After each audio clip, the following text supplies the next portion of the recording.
Okay, it's so good to see everybody. This is like our late night hangs. We never do classes at 7 o'clock. We are always do them in the middle of the afternoon. So first of all, before we get started, please, please, please utilize the chat.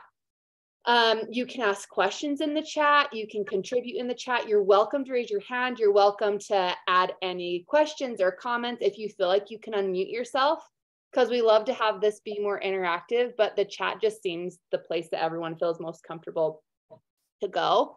And we will be manning the chats while Tylo and Shelby teach us.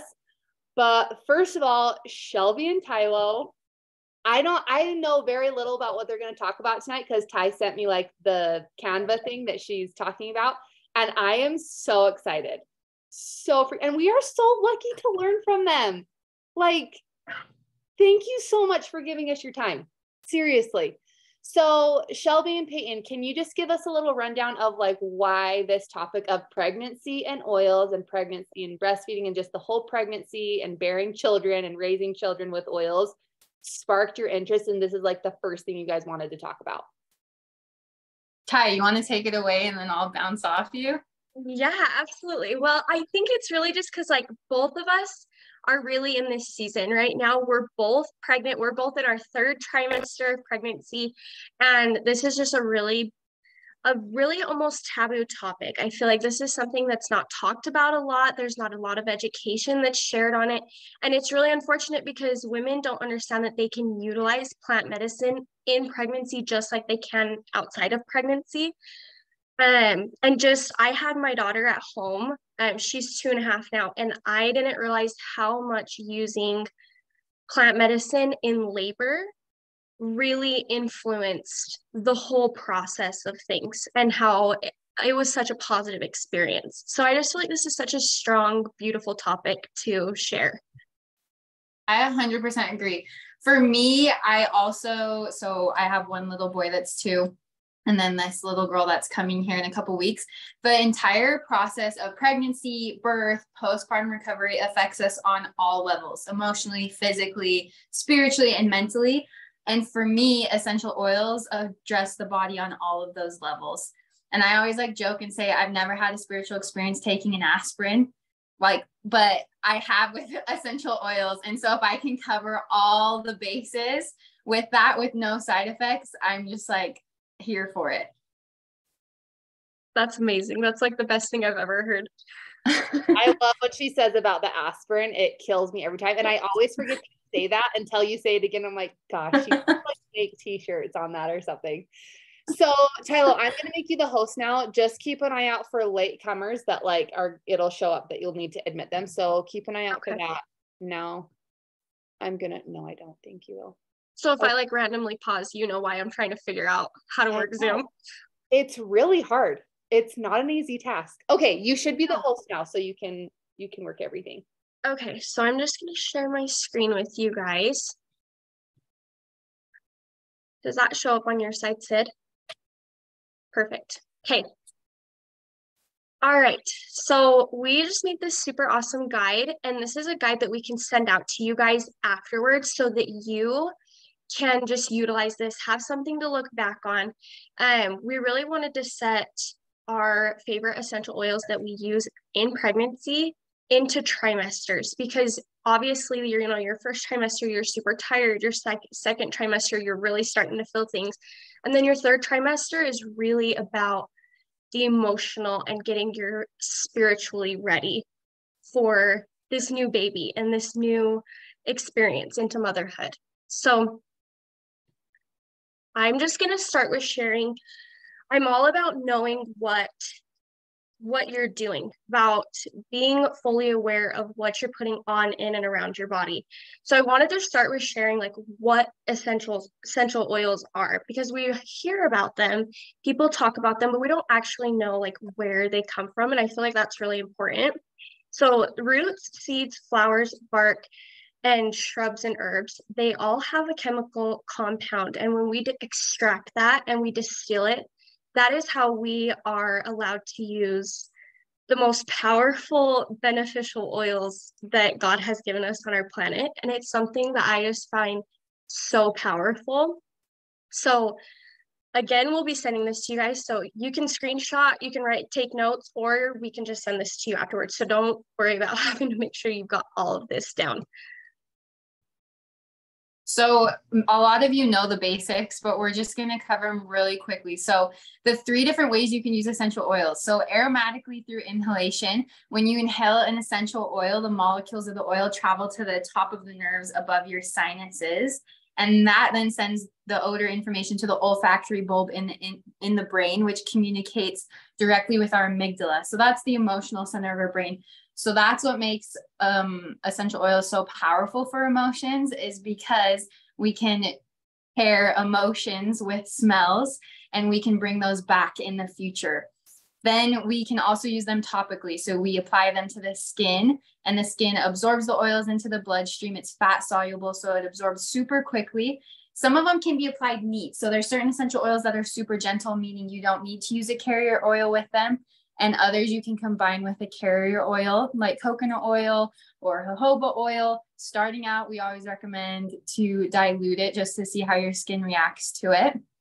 And then you can also use some oils internally. So I was going to show you how you know, and these, we're specifically talking about doTERRA essential oils when we talk about this, but with different oil bottles, when you look at the labels, so for example, this is wild orange. If it says supplement facts on the label, you can take this internally and it's safe to use internally. If it says ingredients on the label, you don't take those ones. This is a bottle of Brie. But since they're fat soluble, they're readily delivered to all body organs, including the brain. And you can ingest essential oils. Sometimes I'll just do a couple drops under my tongue. I'll put them in a veggie cap, or you can do them with food and water as well. So those are the 3 most basic ways you can use essential oils. Okay, and like Shelby just said, these protocols, these oils that we're sharing, first of all, I want to say this is not medical advice, but I also want to add that this is all based off doTERRA oils. I don't speak for any other company, but I do speak for doTERRA oils, and we strive to provide the purest and the highest quality of essential oils, which is so, so important, because what a lot of people don't know, which is why we want to do education classes like this, is to educate people. But what a lot of people don't know is that a lot of oils are adulterated. They have chemicals, they have fillers. And at that point, you're no longer getting the medicinal benefit of the oil because it's filled with so much crap, if I'm being honest. So, all of these are for doTERRA oils, and because doTERRA oils go through over 170 analysis and third-party testing, I feel confident in saying yes, I use these in my pregnancy, because you obviously want to be using the best products. Ty, can I ask something really quick? Yes, please do. So I remember with Bill, I would go to my practitioner, my OBGYN appointments, and maybe you'll get to this, so forgive me if I'm overstepping right now, but my practitioner was always kind of scoffed at my essential oils, oh, those don't really work. I remember saying, oh, I've been rubbing, frankincense and rose on my belly for stretch marks, and there's no stretch marks. And he'd be like, oh, well, your skin doesn't even absorb them. And so how do you deal with that? Do you just allow it to roll off your back? Do you find a practitioner or someone that supports that? How do you deal with that? I'm actually really glad you brought that up, because I wanted to say something and I would have totally forgotten if you didn't say something. So first of all, I truly believe in having a provider where you're in charge. You hire your provider, they don't hire you. So if you have a birth plan and they're trying to tell you every reason as to why that birth plan isn't for you, you probably want to start shopping around. Having a provider that has like-minded values and views as you is going to be the most important, because then they're going to respect you. A huge thing, if I'm being completely honest, is that doctors are not educated on plant medicine, therefore they will not recommend it. It's just another one of those things where it's lack of knowledge, and knowledge is power. If they don't have that, they have no power over saying this is what you should do. So that is where I have a midwife. For my last 2 pregnancies, my midwife that I started with, Gracie, she didn't agree with some of the things that I was wanting to do. And instead of explaining them to me, it was more so just like, that's not what we should do. So I started shopping around because there is someone for everyone, and your pregnancy is something that does not happen every day. Like, we get this one pregnancy, we get this one labor, this one delivery, and if it's not your dream, then like there's something that should be changed. So you definitely want to look around. You definitely want to find someone that has more holistic, natural views.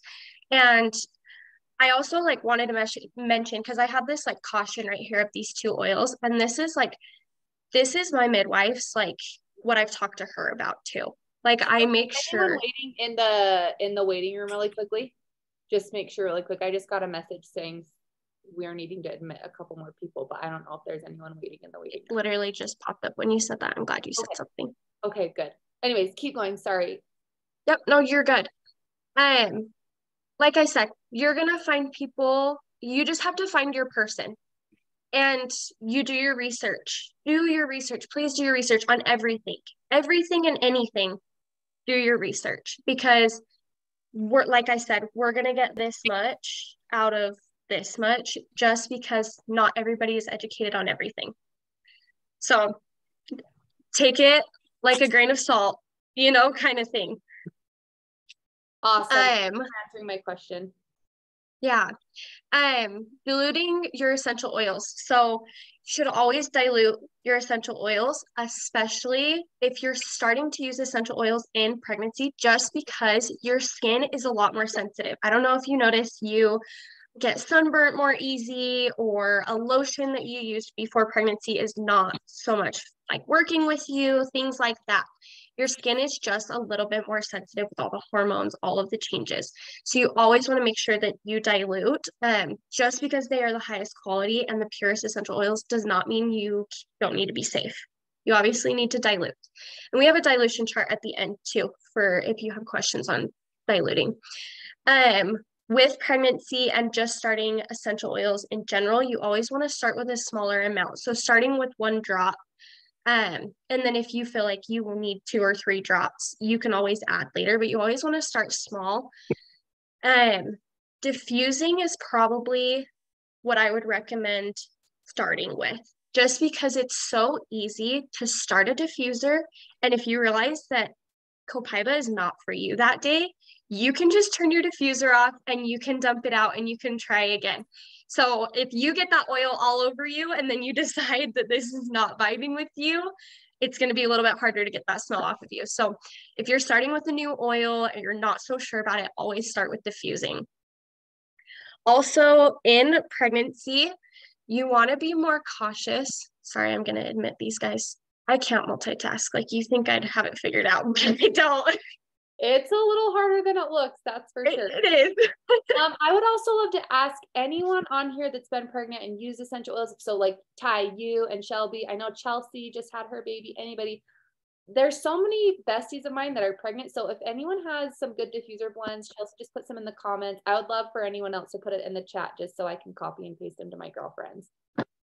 Oh, I love that. Yeah, please utilize the chat as much as you possibly can. We love using the chat. I wanted to go over the cautionary of the 2 oils. Sorry, guys. You think like mother of 2 and like juggling all the things that you juggle, you'd be able to do it, but it's way harder than it looks. Sydney, I give you props nowadays because I didn't realize what you were doing on this side. You're doing great. Thank you. Also, the 2 oils that I want you to be the most cautious of in pregnancy is clary sage, and that is only because it can stimulate uterine contractions. So I don't recommend using that oil until your body has naturally gone into labor on its own. And then you can use that to keep things consistent and strong and things like that. But you don't want to use it before your body has naturally hit that phase of going into labor. And then peppermint can actually dry up your milk supply. So if you are I use it while I'm pregnant, but while you're breastfeeding, you just don't want to put it like on your breasts because that will not be your milk supply's best friend. I promise you that. And everyone with peppermint reacts kind of differently. I know some girls can totally like take it internally and it doesn't affect their milk supply, but the biggest caution I would say is just don't put it directly on your chest for sure. But diffusing it and everything is typically won't affect your milk supply. So for the first trimester for me personally is the hardest stage of pregnancy. That's when I get super sick, even though the baby's like the size of a jelly bean. That's when your energy is so low, you're throwing up. If you have other kids, you're just like really depleted usually. So these are our favorite helps during the first trimester. So digestion is amazing. It's going to help alleviate your morning sickness when you get super bloated when you're pregnant, gas and constipation. And I use this actually through my entire pregnancy, especially in the third trimester. I feel like my baby has just like shoved my stomach up so high. I constantly feel full. And so with digestion, you can take it internally. I usually just do a couple of drops in water if I'm feeling super bloated, and I'll just swig it down, or you can apply it topically and I'll just rub it on my stomach with some coconut oil, and that helps relieve all of that super well. The other thing is with nausea. Tylo actually got me turned on to these at convention, is ginger drops. So when you wake up in the morning, you feel super sick. doTERRA sells these little drops. They're like cough drops, basically. They're just made of ginger, and it will help settle your stomach and relieve that nausea, as well as supporting digestion. And then the other one that we love too is peppermint. Peppermint is like, I want to say peppermint or frankincense are probably the most versatile oils. Those are the two I would take to my grave with me if I had to choose. But peppermint is super good for boosting your energy. We call it the natural Red Bull. All you have to do, you put a little drop on your thumb, hold it to the roof of your mouth, and it's like a little zing to your brain. Or you can put it in your hands and scent it, diffuse it.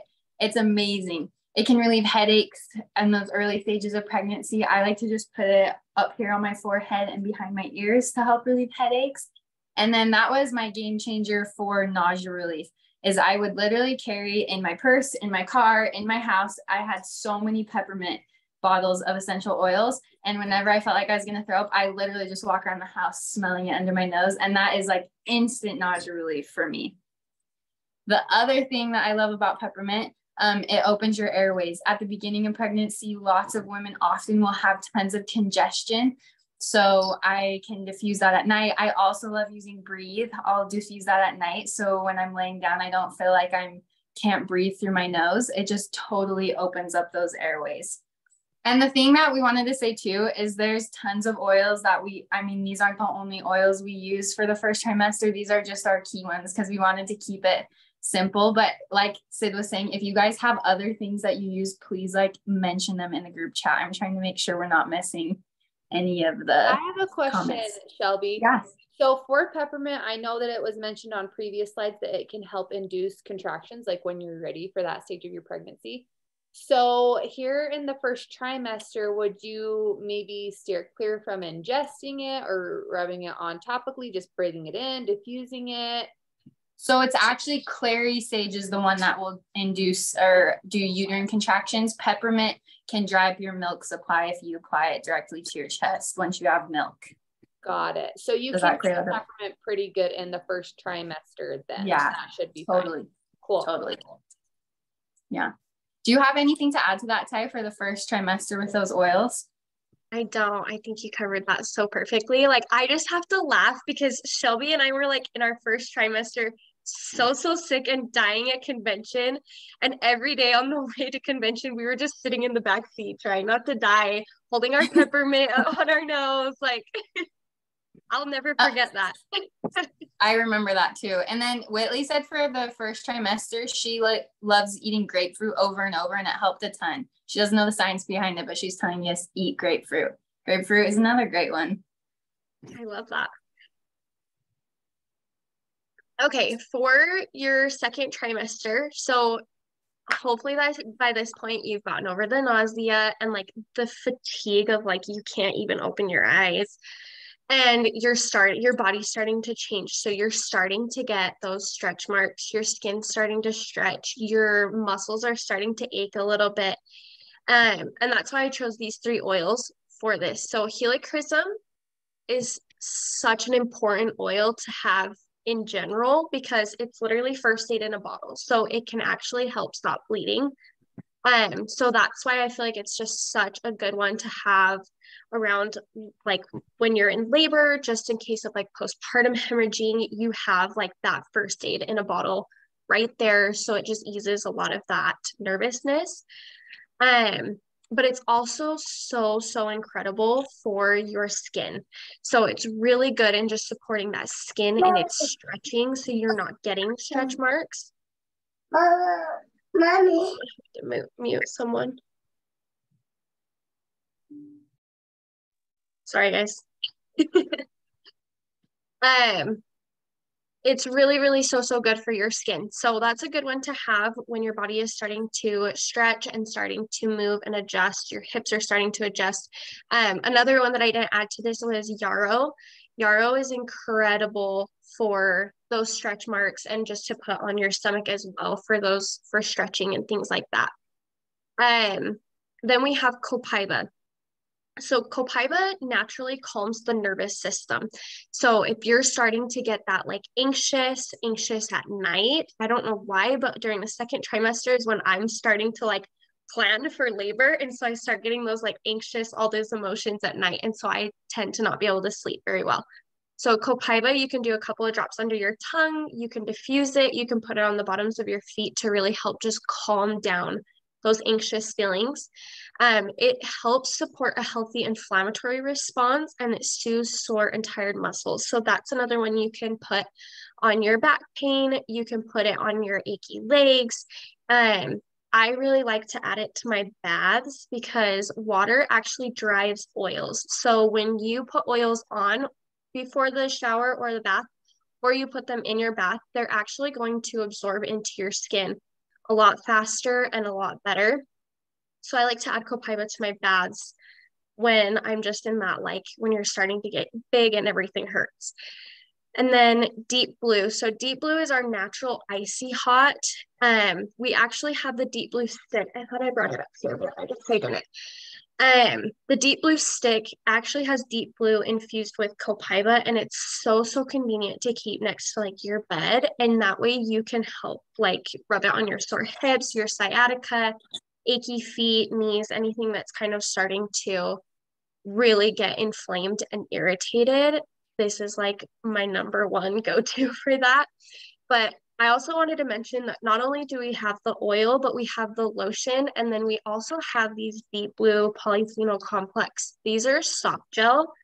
This is going to be your ibuprofen and your Tylenol, like trade out. Like, and these are so good for that pain and that inflammation that you're starting to notice around the second trimester. Tylo, Emma's asking, has anyone had any extreme aversions to essential oils during pregnancy? I could not go anywhere near them with my last pregnancy and want to be able to use them this pregnancy. Just barely pregnant, have not got my morning sickness, sensitive nausea. Any tips? Did either of you or anyone else have like extreme sensitivity to smells? I definitely did in the first trimester. There were some like oils that I love and I couldn't use them in the first trimester. I would just say find the few that you can use while you're nauseous. So like peppermint is one that's really good. I feel like very few people respond negatively to that because it relieves the nausea, and just stick with the few until your nausea starts to go away would be my recommendation. I also found that citrus oils, when I was so sensitive with Bill, because I've got like the nose of a hound when I'm pregnant, it's just horrible. And it's so overwhelming. Like everything smells musty and like off-putting. So I get that, Emma. I would say citrus oils did really good. Ty, would you agree? I loved citrus oils. Yeah, citrus oils, things that are very like calm. Like I wouldn't go putting like heavy oils on. Like frankincense to me is a very powerful oil. Like it just smells so strong. So that's one that like I would steer clear from. I would definitely do your citrus oils and your peppermint. Like even lemon is more powerful than wild orange. So like I would just start with those less ones. I do have to ask though, because this happened to me in my first pregnancy, was I was like, oh, essential oils. I couldn't stand the smell of essential oils in my first pregnancy. And I wasn't using doTERRA oils. I was smelling other oils. And so I noticed that once I had switched to doTERRA oils and I was using the more calm ones, it helped a ton. Haley, did you have a question? I just wanted to put my input, if that's okay. Yeah. So I have hyperemesis, like super bad hyperemesis. I am in bed and I lose weight for like the first 2 months. But I actually worked at the hospital and I had really smelly patients. And so I was gonna say this before Sydney, but I really liked wild orange or grapefruit. And like Whitley was saying in the chat, she'd eat grapefruit. Grapefruit was literally the only thing I could keep in my stomach for those like first couple of months. So yeah, I just wanted to say that citrus oil is good. And then I also used peppermint. But I really liked, because my doctor would recommend doing like the vitamin B and then Unisom, which it always put me to sleep. And I didn't like that I was tired all the time because I was already tired on top of being super pregnant. So I was like, well, I guess if I'm going to have like hyperemesis, I might as well smell something good. So I really liked the grapefruit smell. So I'd ask my mom if she had grapefruit. And so we would have grapefruit. But anyway, go ahead. Thanks for sharing. Nope. Yeah, thank you. I love that. I'm like, where were all of you my first trimesters of the first 3 pregnancies, like with this grapefruit trick?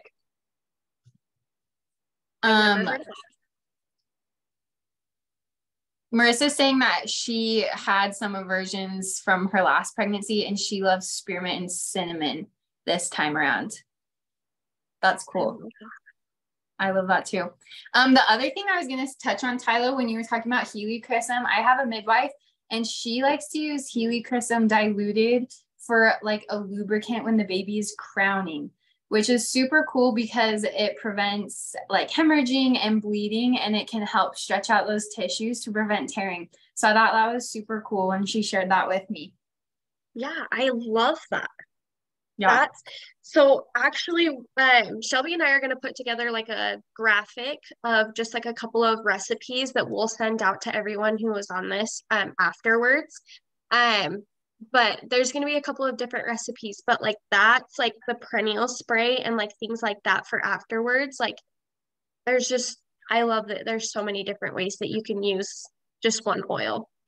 They're so versatile. Hey gals. Yeah. This is Heidi.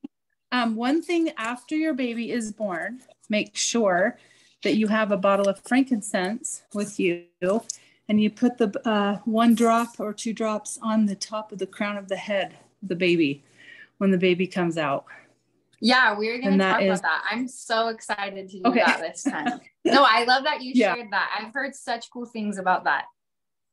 Yes, because frankincense is such a great oil with so many different things, but it accentuates, kind of puts other oils on steroids, but also not literally steroids, but you know what I mean. It makes them more powerful, accentuates their usage, any oil that you use if you combine it with frankincense. And then, as we know, frankincense is a cell regenerator and really helps, with cells and growth of cells and, those things. And so it's just a really powerful, energetic oil to put on a baby too, just in moderation, of course, but just on the crown of the head. So. Yeah, I love that. Thank you for sharing. So the oils that we love for 3rd trimester, like Tyler said, 3rd trimester obviously comes with the physical differences that we have, but then also the 3rd trimester is a time for us where it's very emotional and spiritual preparation. You're getting ready your life is about to change. You're going to welcome this new baby into the world. And so to be in a good mindset for when you go into labor and for postpartum is so incredibly important. And essential oils are so powerful with our emotions. So some of our favorite ones that we like to use during the 3rd trimester is Serenity, which is the restful blend. It gets super hard to sleep during that trimester oftentimes. And this is going to promote deep sleeps for moms. And it's really going to help relax you and very calming when you're feeling anxious or nervous. And it's also incredibly calming for newborns. So Serenity is lavender based. And so that's a super gentle oil that you can use, diffuse a couple drops in the nursery to help them just totally relax and feel that sense of peace.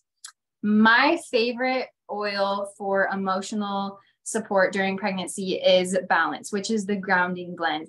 So it's made up of lots of different tree oils, and that's just going to help you feel really grounded to the earth, and it helps release nervousness and aids in that emotional release. So something that I've been doing lately is whenever I'm having a positive experience in preparing for birth. So whether I'm journaling in preparation for birth, I'm meeting with my midwife, I'm talking with my husband about my birth plan, I have Balance with me and I'll be smelling that. And that's the oil that I'm going to use when I'm in labor to bring back, because we can remember how when you pass it to your sinus and it passes it to your amygdala, it's the emotional center of your brain. We can bring back those positive memories and positive emotions from all of those positive experiences we had when things get hard in labor. So that's an incredible one. It's also super positive for babies. You can do a little bit of Balance on the bottoms of their feet and help them. Birth can be a traumatic, and I say traumatic, and I oftentimes has a negative association, but birth can be a traumatic experience for babies too. They've entering the world, they've been in a little womb forever. And so that can help them with their feeling balanced and just calm as they come into the new world. And then the other one that I am religiously doing is lemon in my water. So lemon is a natural diuretic, so it's going to naturally pull those fluids and help you decrease the swelling throughout your body. And it also can relieve heartburn. Lots of moms get heartburn. Your stomach's been shoved up to the top of your abdomen and it just gets hard to eat sometimes. So lemon is something I do in my water every single day. I've noticed a huge difference between my first pregnancy when I didn't do that and this pregnancy with my swelling is drastically different. Okay, I need to, Sid, is there any comments that we need to address? I keep seeing these pop up. Just looking at this one right here, Marissa is asking about oils in the hospital. So I'm going to tell you, I've heard about a 50-50. I think it depends on the area that you have. It depends on your doctor. Because I know that down here where I'm at in St. George, some of the hospitals are really we don't want your oils in our hospital room, and they do kind of fight you a little bit. Some hospitals do allow you to bring your oils and put your oils on your feet, and some don't want you diffusing or vice versa.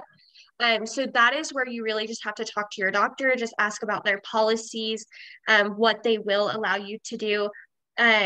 If you're doing a water birth in the hospital or you're going to be in the water, I know that they kind of have different policies for that as well, because you don't want the essential oils on your body and then in the water. So talk to your doctor, kind of figure out what your hospital is going to allow so that you can prepare for that. And it's not like a surprise when you're in labor and you've brought all your oils and they won't let you. So Sid is saying that they did let her use oils at the hospital she did. So hopefully. Yeah. So it's literally going to differ, because I just had a mama that was totally are they going to let me? And I'm you have to talk to your doctor, and they wouldn't let her. So, like I said, your person that is helping you through your pregnancy, you guys want to be on the same page through the whole thing, and let them know that hey, this is important to me. I want to use essential oils in my labor. I want to diffuse essential oils. How do we go about this? And your healthcare provider, your midwife, whoever is helping you through this process in your life, they will know. And sorry, I'm clicking on the chat here. Elizabeth was saying that they wouldn't let her diffuse in the hospital room, but she could use rollers on her person. So if they're not going to let you diffuse, it's totally fine.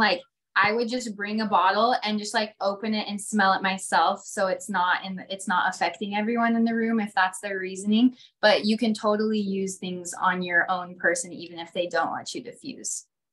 Yeah, absolutely. That's a really, really great question. I'm really glad that you brought that up. Yeah, that is a good question. Okay, so now for labor and postpartum. So like I mentioned in the very beginning, Clary Sage, we also have a blend of that's called Clary Calm. It's the menstrual blend. It's really amazing for balancing the hormones because your hormones, they do crazy things in the third trimester, they do crazy things in labor, and then they do really crazy things postpartum. So to have something that's going to be there to balance your hormones is so, so important. So Clary Calm is a blend of oils, and then Clary Sage is just a single oil. Clary Sage also stimulates uterine contractions and it tones the uterus after giving birth. So it's a great one to be applying to the lower abdomen, like I said, after labor has naturally started. And you can apply it to your ankles as well. You can get your husbands to or partner to rub your feet with Clary Sage, and that will help keep things going steady and help those contractions be effective and strong. Then you have frankincense, like we were just talking about, is such an incredible, powerful oil. It is not called the king of all oils for no reason. It's actually a natural pain reliever. So that I use frankincense and deep blue when I'm actually in labor and I'm feeling those contractions. Weird. So you can put that on your lower back, you can put it on your abdomen, you can put that on your spine to help with that pain. It encourages bonding after birth and just having that special moment and that skin to skin with your baby. And then, like they were saying, it helps regulate the central nervous system after birth. And birth can be kind of traumatizing for a baby. I mean, think about it for us. And then, like, these little humans just had to go through this tiny little space, and like, that's got to be so traumatizing for them. So, on a cellular level, it's going to help really just stabilize them emotionally. It's going to help them physically. And that's where Heidi was saying you just put a drop or two right on the crown of their head. And that is just going to absorb and just move through every cell in their body. Also, it's really, really great for, like we said, cellular rejuvenation for babies, but also for mama, if you have any tearing or inflammation, and we all know how great and pleasant that can be, you can use frankincense as well to just ease that pain, the inflammation, and it'll help your skin heal. Tyler, would you recommend people making like a perineum spray or just like gently massaging after birth? Like, what do you recommend? So it just depends on if you've had bad tearing and you have stitches, you obviously don't want your hands down there. So that's when I definitely recommend a spray. If you're just, like I said, inflamed and it's just hurting, that's where I think it's okay to just like have coconut oil in your hands and a couple of drops of frankincense. But like I said, Shelby and I are going to put a graphic together with some recipes for postpartum. So the perennial spray, we'll have like a mastitis roller, a milk supply roller, kind of things like that. So we'll get that recipe sent out to you guys. But that perennial spray is amazing and it's so helpful and it's natural. So you're not just like, because I know that they have a lot of things that they say to like use afterwards after you've had a baby, and a lot of that is just chemicals. So you have all of that open raw like skin, and then you're putting like toxins right on top of it. So there is a way to avoid all of that. The other thing I like to do with frankincense for like you can do a peri spray. I also like to do pads, and I'll put witch hazel on them, and then like I'll do a couple drops of lavender and frankincense, and then I'll freeze them. And then for the day after labor, I'll sit on those, put those down in your underwear and sit on those and just help that whole area heal and decrease the swelling. So that's another way you can use it as well. I've heard so many good things about those too, like making your own pads. Like, yeah, who would have thought? You just stick that in the freezer and it's good to go. Uh-huh. Also geranium is a really, really good one to have because it is really great, again, for your hormone balancing during and after pregnancy. Like I said, we have those huge fluctuations and those drops, and this is where postpartum depression can really kind of come in, as you're stabilizing and you're supporting those hormones right off the bat. Earlier on, I believe it was the 3rd trimester. Serenity is one of the oils in there, and it has lavender in it. So lavender actually spiritually helps release feelings of abandonment. And after you've had your baby, you can almost feel abandoned because you've had this baby tucked to you for 9 months, and now this baby's out and sleeping in their own bed, or your husband has them or your mom has them, and you can start to feel those abandonment feelings.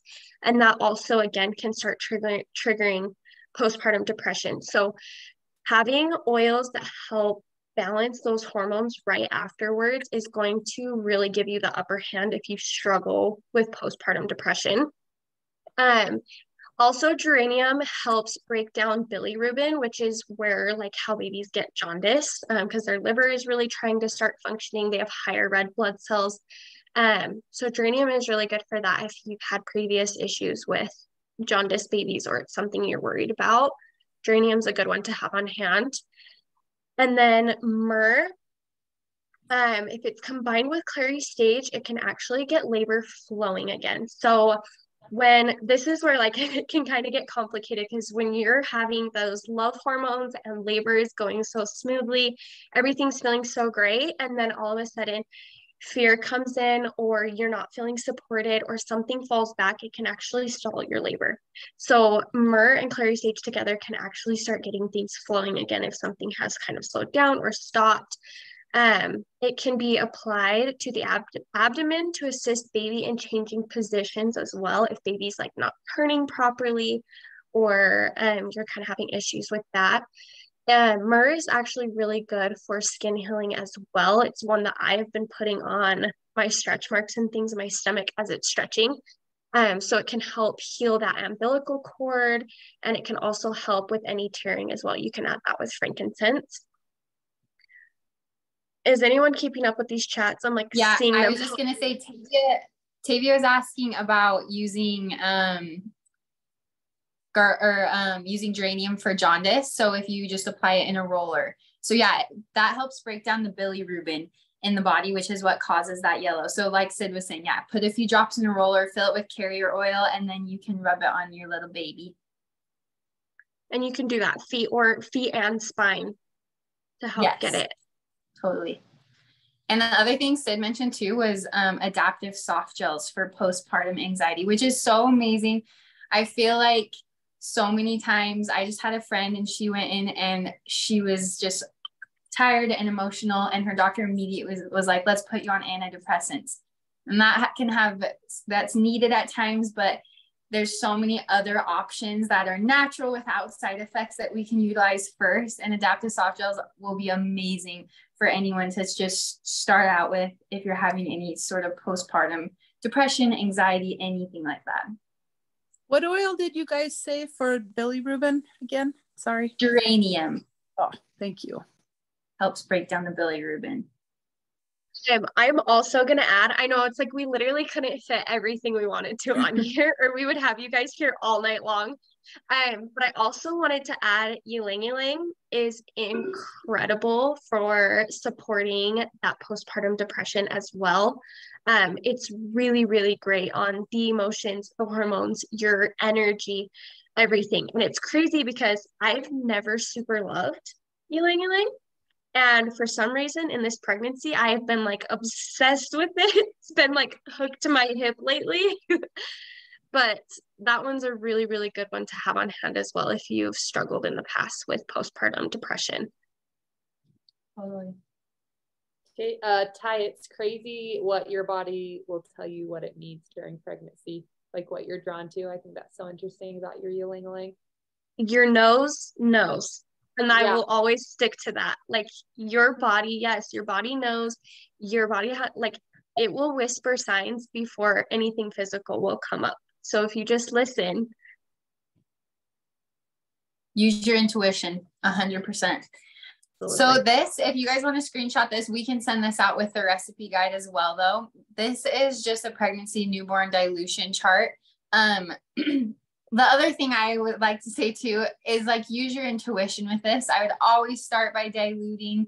And then if you feel confident and there's super gentle oils, there's oils that I apply to my babies the bottoms of their feet just without any carrier oil. But this is just like a standard that you can go by. Just follow the 1 drop to 1 tablespoon for babies, 1 drop to 1 teaspoon for children, and then 3 to 6 drops to 1 teaspoon of carrier oil for adults. And that's kind of a baseline that you can start with.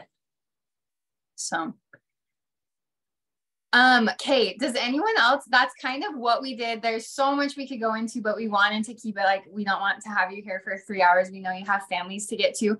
I feel like most people asked all their questions in the chat, but if anyone else has any questions, you can raise your hand or throw them in the chat and we'll answer them really quick.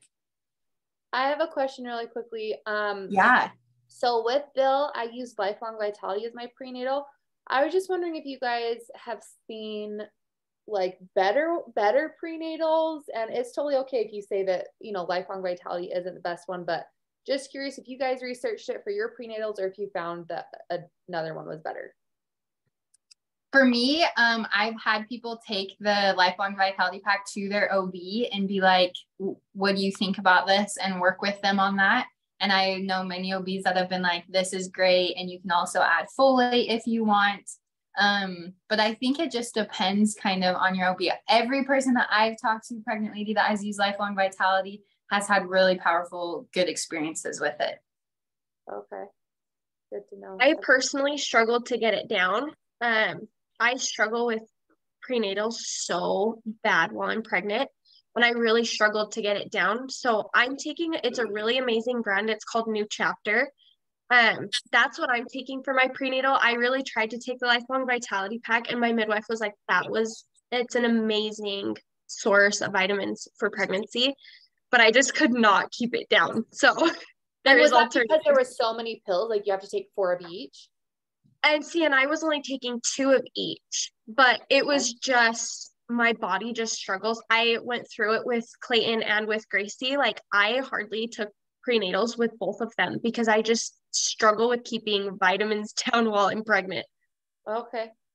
That's good to know. I've always wondered with my, you know, my girlfriends, I have a couple of best friends that are pregnant right now. So thought I'd pass the honest opinion along. You know what I mean? Because we want babies and moms to be healthy. And I've heard really great things too, Shelby. I've heard similar things. So I thought I'd ask you guys since you're like the pregnant ones. Yeah. Does anyone else have any questions? Okay, I think we answered everything in the chat too. So thank you. You guys are awesome. Thanks for being here. Yeah, thanks everyone for being here. I love the community we have, and like I've learned things from the comments you guys made in the chat as well. So I love that. Oh, Elizabeth is saying with her first one, she got super sick with prenatals, and with her second, she used Lifelong Vitality Pack and loved how she felt with them. So there's another testimony to Lifelong Vitality. That's so good to know. And if you're a current and existing customer, that's a great one to put on your LRP so you can accrue and receive like rewards points, because you don't receive rewards points going to Walgreens for your prenatals. Okay. Also, I wanted to remind you guys, like, if you guys like don't have questions right now, but you find some later, like, don't be afraid to reach out to us or to whoever invited you to this class. If you're wanting to grab some of these oils or you're just wanting this guide, like, just reach out to whoever invited you, reach out to one of us, because we would love to share this information. It's not a secret. So like, just let us know and we can share it with you guys. Totally. I love all of you. Thanks so much for joining us, and thanks so much, Shelb and Ty. Yeah, thanks for being here, guys. We'll talk to you later. Okay, love you guys. See ya. Bye. Bye.